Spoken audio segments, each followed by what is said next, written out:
Hi and welcome. Today I'm going to talk about adiabatic heating. I will talk about specifically how you can include adiabatic heating in your material model calibrations using MCalibration.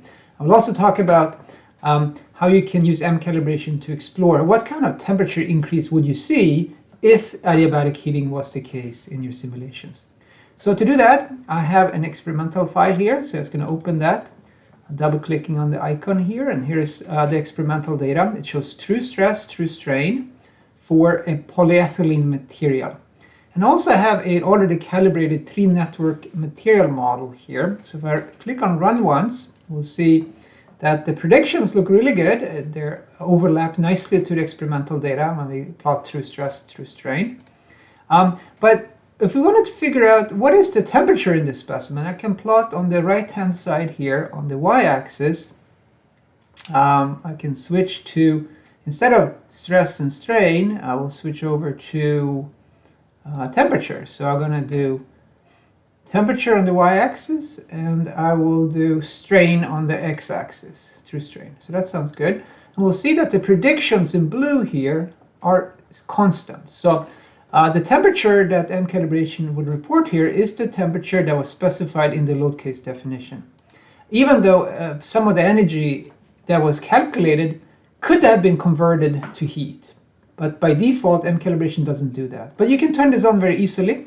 That's done in the material model dialog. So if you go to material info and properties, there's a section here that is related to adiabatic heating. And the first number here is the specific heat.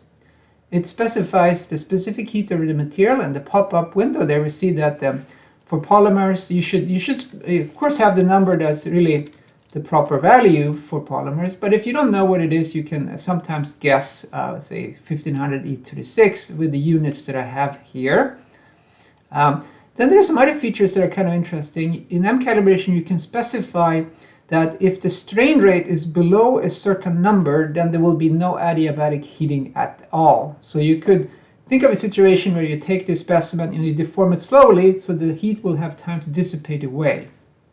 So you can set how much of the energy that's dissipated will be actually converted by specifying the heat conversion beta factors as a function of strain rate. So here I have set it up that independent of strain rate, convert the dissipated energy to heat, but only 90% of the dissipated energy will be converted. You can also say that the strain, that the heat, the dissipated energy will not be converted below a given strain rate. And here are the values for that. And it uses these 4 numbers to calculate how much of the energy is converted to heat in a calculation. So I'm just going to click OK with these numbers. And if I run once, we'll see that we now get a prediction of stress strain as before, but we also get a predicted temperature increase under adiabatic conditions. So in this state, we got an increase of temperature of about 18 degrees or so, Kelvin that is. And that seems reasonable, a very large strain. And under adiabatic conditions, the temperature of the specimens actually does increase. So this is useful if you have test data that's done at relatively high rates, and you're concerned that the temperature in the specimens may have changed depending on the amount of energy that's dissipated.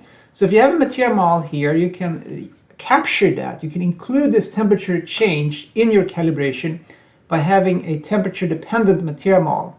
So that in the 3-network model, those are the theta hat parameters, the n parameters, and the theta 0 parameters. Those control how much the temperature influences the predictions.